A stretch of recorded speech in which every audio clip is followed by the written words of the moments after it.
salah satu founding father organisasi keagamaan paling besar dari dua organisasi besar.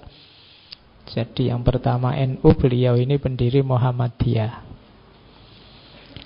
Teman-teman pasti sudah hafal wajahnya, sudah hafal namanya, beberapa gagasannya berseliweran, buku-buku banyak, novelnya ada, filmnya tadi saya bilang juga ada.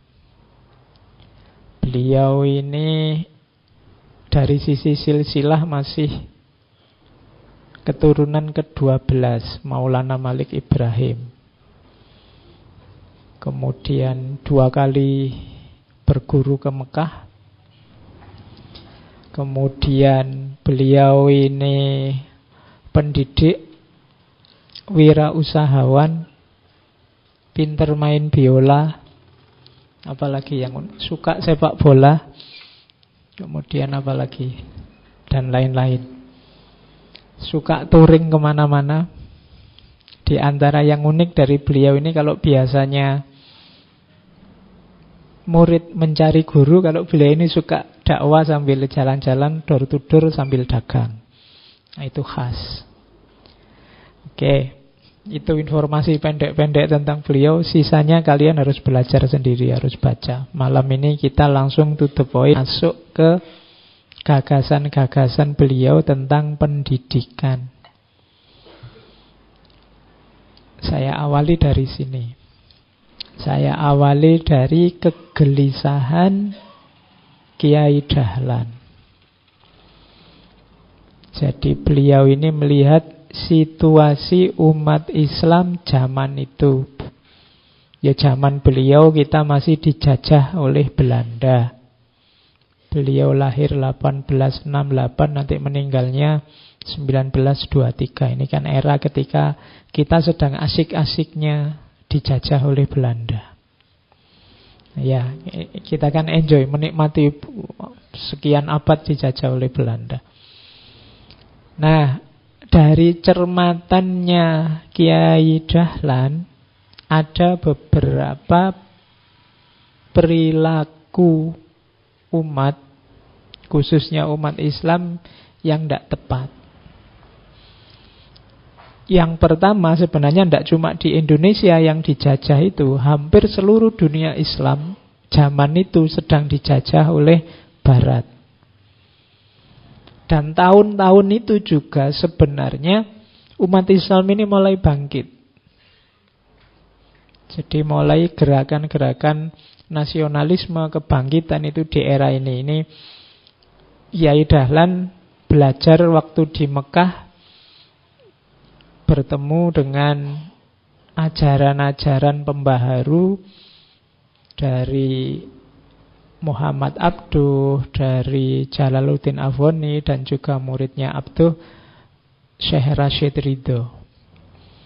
Dari sini beliau mengerti bahwa umat Islam ini perlu bangkit. Ada sikap-sikap hidup yang keliru di dunia Islam.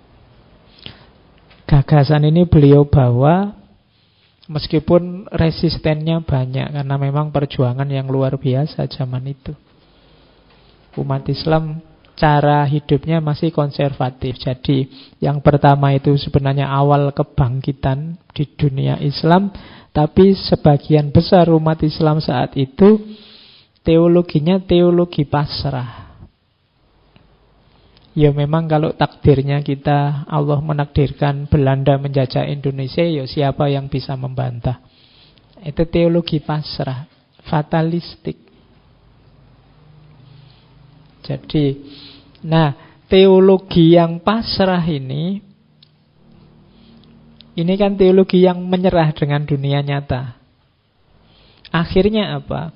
Umat Islam ini seringkali menyelesaikan masalah tidak dihadapi di dunia nyata, tapi dihadapi secara supranatural. Jadi kalau ada apa-apa, ada masalah-masalah, terus solusinya dicari lewat jalur supranatural. Itu nanti yang dikritik, yang terkenal sekali istilahnya takhayul, bid'ah, khurafat. Jadi dari sikap mental yang fatalistik ini kemudian kan terus karena dunia sudah tidak bisa dihadapi secara konkret, larinya ke mistik atau supranatural. Nah, ini yang dikritik oleh Kiai Dahlan. Kalau sikap teologis dan sikap hidupnya begitu, kapan kita bisa bangkit? Kapan kita bisa maju? Saat itu Kiai Dahlan melihat bedanya orang-orang Belanda dengan orang-orang pribumi. Kalau orang Belanda sakit, ya ke dokter, diperiksa, diobati. Kalau orang pribumi sakit, nyari dukun, dicari kekuatan supranaturalnya yang mengganggu, yang membuat orang sakit. Nah, perilaku-perilaku semacam ini menggelisahkan bagi Kiai Dahlan. Kuncinya di mana? Ya pendidikan. Berarti umat Islam ini kurang tinggi pendidikannya. Kenapa mereka kok bisa pasrah? Kenapa mereka larinya ke mistik supranatural? Kemungkinan besar karena ilmunya kurang. Kalau ilmu kita tidak cukup, itu kan kita kalah berhadapan dengan lingkungan sekeliling kita. Dan ini bahaya. Karena umat Islam itu punya tanggung jawab sebagai khalifah. Khalifah itu berarti dia harus menguasai yang dikhalifai. Kalau dia kalah oleh lingkungan sekelilingnya, dia tidak bisa menguasai. Makanya ada teori namanya teori taskhir. Teori taskhir itu teori penaklukan alam semesta. Alam semesta harus kita taklukkan, kita kuasai, kita mengerti, kita fahami. Kalau tidak, kita yang akan kalah. Misalnya orang-orang dulu kita kenalkan ada animisme, ada dinamisme. Ketika orang tidak ngerti ilmunya tentang laut, tidak bisa menaklukkan laut, tidak berdaya di hadapan laut, akhirnya dalam tanda petik menganggap laut itu ada dewanya, terus ngasih sajen, ngasih persembahan pada laut. Nah, ini teologi semacam ini, cara berpikir semacam ini berawal dari kurangnya ilmu. Kalau orang ngerti ilmunya, jangankan laut, sampai akhirnya udara juga bisa kita taklukkan kan sekarang. Bahkan kemarin matahari sudah bisa difoto. Kamu tidak bayangkan orang bisa foto matahari. Kemarin sudah ada fotonya matahari. Wajahnya matahari sekarang kelihatan.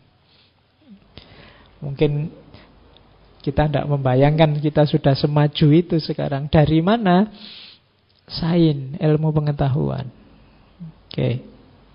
Jadi orang luar sudah bisa memoto wajahnya matahari. Kita masih ribut tentang selfie dan hoax. Yaitu situasi kita hari ini. Pasrah saja. Itu fatalistik. Oke. Jadi ini sebenarnya kunci nanti perjuangan beliau Kiai Dahlan. Perjuangan yang tidak mudah. Kenapa? Karena dalam situasi semacam ini nanti juga ada orang-orang yang mendapat posisi enak, mendapat posisi nyaman. Kalau situasi berubah, kedudukan mereka yang nyaman ini bisa jadi terancam. Makanya ada cerita misalnya bagaimana suraunya Kiai Dahlan dirobohkan, bagaimana beliau ditentang oleh banyak orang ketika misalnya menunjukkan bahwa lo arah kiblat ini tidak cocok lo kalau pakai ilmu hisab dan seterusnya. Itu. Jadi resistennya banyak. Oke. Terus itu yang kotak yang paling bawah, ada asumsi yang perlu dipahami secara cerdas.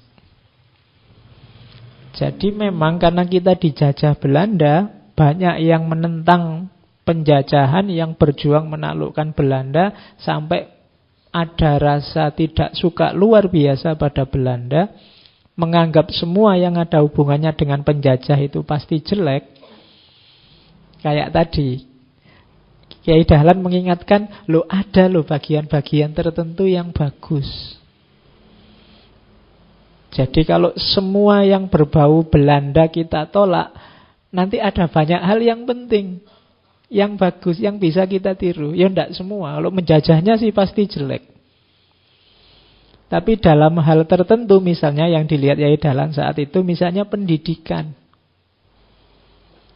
Jadi model persekolahan yang kita sebut model klasikal, menurut cermatannya Yai Dahlan lebih efektif untuk melahirkan ilmuwan dibandingkan model tradisional yang ada saat itu. Seperti yang dikenal antara lain di pesantren-pesantren. Jadi kalau semua yang berbau penjahat, berbau Belanda disebut kafir, dan kita terima itu tanpa filter yang jelas, nanti banyak hal yang penting dan bagus terlewat. Termasuk sekolah itu tadi. Kalian semua kan sekarang sekolah toh. Itu kalau kamu konsisten bahwa barang siapa budayanya satu kaum maka mereka termasuk. Sekolah itu dari mereka. Jangan lupa istilah sekolah itu ya ngambilnya dari istilah skolastik. Skolastik ya tradisi Kristen yang nanti diadopsi model sekolahan itu. Tapi menurut cermatannya Kiai Dahlan ini efektif. Lebih cepat, lebih efektif untuk melahirkan orang pinter. Jadi paradigma pendidikan yang lebih serius dalam cermatannya Kiai Dahlan. Makanya beliau nanti buka sekolahan sendiri ceritanya di calon jati sebentar ya anunya. Ada di rumahnya beliau. Awalnya beliau buka untuk keluarganya, kemudian tetangga-tetangganya. Kemudian dari sekolah itulah nanti lahir banyak tokoh. Kemudian melahirkan organisasi yang kita kenal namanya Muhammadiyah.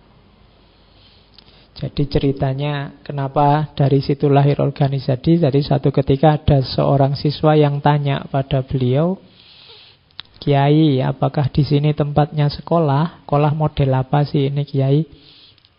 Katanya Kiai Dahlan, oh nak, ini namanya Ibtidaiyah Islam, untuk memberi pelajaran agama Islam dan pengetahuan umum bagi anak-anak kampung Kauman. Siapa gurunya Kiai? Gurunya ya saya. Katanya siswa tadi, sekolah ini dipegang oleh Kiai sendiri. Sehingga jika Kiai meninggal dunia dan ahli warisnya tidak mampu meneruskan, maka sekolah ini akan berhenti. Saya usul hendaknya sekolah ini dipegang oleh satu organisasi sehingga dapat hidup selamanya.